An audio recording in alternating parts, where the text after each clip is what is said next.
Oh yes! Kumusta po mga kaibigan ko? Sa mga bago dito sa aking YouTube channel, paki-subscribe po ako at paki-pindot po ng notification bell dyan para ma-update kayo sa mga bago kong i-upload na video dito. At kumusta ang lahat? Sana kayo ay nasa maayos at masigla ang kalagayan sa kasalukuyan. So, dumako tayo sa ating letter sender na si Melay ng Hong Kong. Mensahe ni Melay sa akin last month ay ito. Makikita niyo sa screen. Okay? So, yan. Uploaded yan last month. Okay, so nag-email uli na talagang wala na siyang pag-ibig o pagtingin pa sa kanyang asawa. So, talagang hiwalay na sila at nais niyang talagang makahingi ng payo kung ipagpapatuloy na niya talaga ang kanyang nararamdaman sa kanyang crush na nakilala lamang niya sa social media. Pero hindi naman siya pansin ito dahil ilang mensahe na ang kanyang sinend sa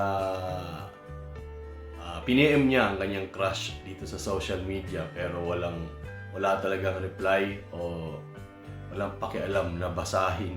Kumbaga siya lang ang nakakaalam na may gusto siya pero ang tao na minahal niya ay wala. As in, wala talagang alam sa kanyang nararamdaman. So ano daw ang gagawin niya? Kasi talagang nahumaling na siya dito sa kanyang idol sa Facebook at sa TikTok. Okay, so ayaw naman pangalanan ni Melay na kung sino itong taong ito. Bakit niya kinahuhumalingan ni hindi pa nga niya nakilala ng lubusan, lalong-lalo na sa personal. Nakita niya lamang na nag-a-upload ng mga litrato at videos dito sa social media pero minahal na niya. Namatay ang kanyang pag-ibig sa kanyang asawa. Kaya malaking problema kung tutuusin, hindi po ba? Kasi nadamay pa ang kanyang pamilya sa kalokohan niya. Ikaw, Melay ha, mayos ka. Magtrabaho ka lang. Ito lang masasabi ko sa iyo dahil humingi ka na rin sa akin ng opinion at suggestion. So, ito na ang masasabi ko sa iyo, makinig ka ng mabuti bago sila mag-comment dyan sa ibabang bahagi ng video na ito. Okay? Pagkatapos nilang mapanood ang video na to. Melay, bakit naman ganun?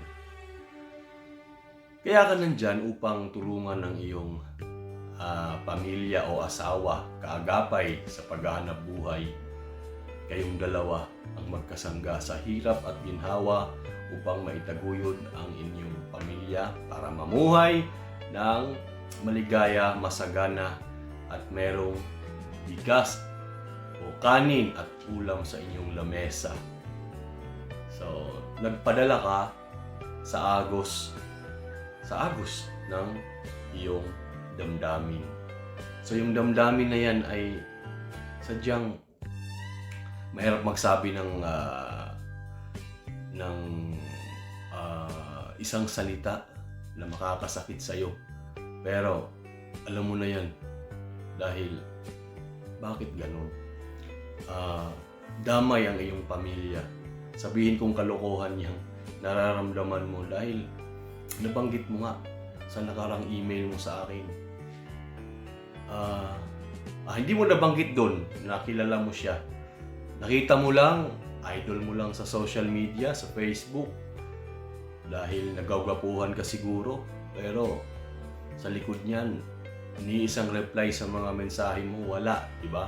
So doon pa lang, mapapansin mo na talagang wala. Di magkakaroon ng ugnayan ang nararamdaman mo sa kanya kasi walang namamagitang mensahe. Kahit malang reply na hello at saka hi na sukli sa'yo sa mga mensahe mo. Bakit dumating pa sa punto na sumisidhi ang iyong damdamin sa taong yan? Ulitin ko, gayang nabanggit ko sa unang video. Di ba? So, hindi mo nga nakita, nahawakan, naihipan, o kahit nakurot man lang ang kanyang katawan. Tapos, ganyan na ang iyong nararamdaman. Isang malaking kabaliwan yan. Kasi hindi mo nga alam yan, ang tunay na pagkatao niyan. Diba? Malay mo, may asawa, nagpapanggap lang siya. Pangalawa, may kurikong siya. Ulitin ko, may kurikong, may kagid-kagid. Lalong-lalo na sa lubot. Amoy paa, amoy bunganga. Diba? Kutuhin. May basta, yung maruming tao. Hindi naman sa marumi. Pero, biro lang yun ha, pero totoo. Di ba? Magmamahal ka, ano pala yan? Tawag ito, kriminal. So, hindi ko naman sorry sa mga ha. Sa mga lang, sa totoo lang tayo. May kaso. Kaya, may iniiwasang tawag ito, may tinataguang atraso sa ating gobyerno o sa kapwa, sabihin natin sa kapwa. Tapos nagmamahal ka ng ganyan sa kanya. Kasi pag sa social media mo lang talaga makilala ang isang tao, napakahirap ito. Lalong-lalo na ngayon uso ang kalokohan, ang kasinungalingan, lalong-lalo na kung ano man ang iyong nakikita sa screen, sa inyong cellphone. Huwag agad-agad paniwalaan dahil sa likod niyan mayroong istorya na nakaamba. Di ba? So maaaring nagpapaganda lang siya, nagpapagwapo o nagpapakyut. Pero di mo alam, may asawa bala. O kaya may iniiwasang utang na malaking utang. Kasi pagdating ng araw, magka-problema yan. Mabuti na nga lang, pasalamat ka ay hindi yan mapagsamantala. Pasalamat ka dahil wala kang naipadalang pera, wala kang nabanggit na ganun eh. Wala kang naipadalang load, wala kang naipadalang damit, at kung ano-ano pang regalo upang mapaligaya lang yung tao minahal mo. So wala ni isang piso ang na gastos para sa kanya. So yun ang pasasalamat mo. Yan, dahil karamihan ngayon, lalo na't mapansin o makaramdam na ikaw ay mapusok, samantalahin ang iyong damdamin. Manood ka na lang ng Tulfo. Makapulot ka ng aral doon, mapulutan mo ng aral. Okay? Gawin mong libangan ang panonood ng Tulfo. Yung mga biktima ng mapagsamantala, marami dyan. Pasalamat ka talaga dahil ni piso wala kang naibigay sa kanya na iregalo. Hindi ka pinagsamantalahan. Di ba? So, bakit ganun? Isa ka sa mga tao na nakita mo lang sa social media, agad-agad nakaramdam ka ng pagmamahal. Yung asawa mo na itsapwera, kawawa naman ng asawa mo.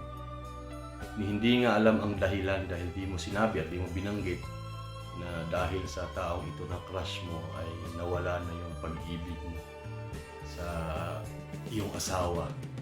So mayroon kang anak na dalawa, sana yan ang pagtuunan mo ng pansin na dahil binata at dalaga, yan ay talagang makakatulong sa iyo pagdating ng panahon. Dadamayan ka dahil iniwalay mo na ang iyong asawa. Yan ang iyong sandigan pagdating ng araw. So ngayon, hiwalay na kayo. Ang gawin mo, pag uwi mo dito, maligo ka, magpaganda ka, at magkuskus sa lubot para matanggal ang kurikong. At huwag na dyan mag-crush-crush sa social media para nang sa ganun makabingwit ka ng biyudo. Bagay sa'yo biyudo, hindi binata dahil hiniwalayin mo ang iyong asawa, dapat kang parusahan. Diba? So yung biyudo na mabait at handang dumamay sa iyo sa hirap at ginhawa kasama na ang mga anak mo.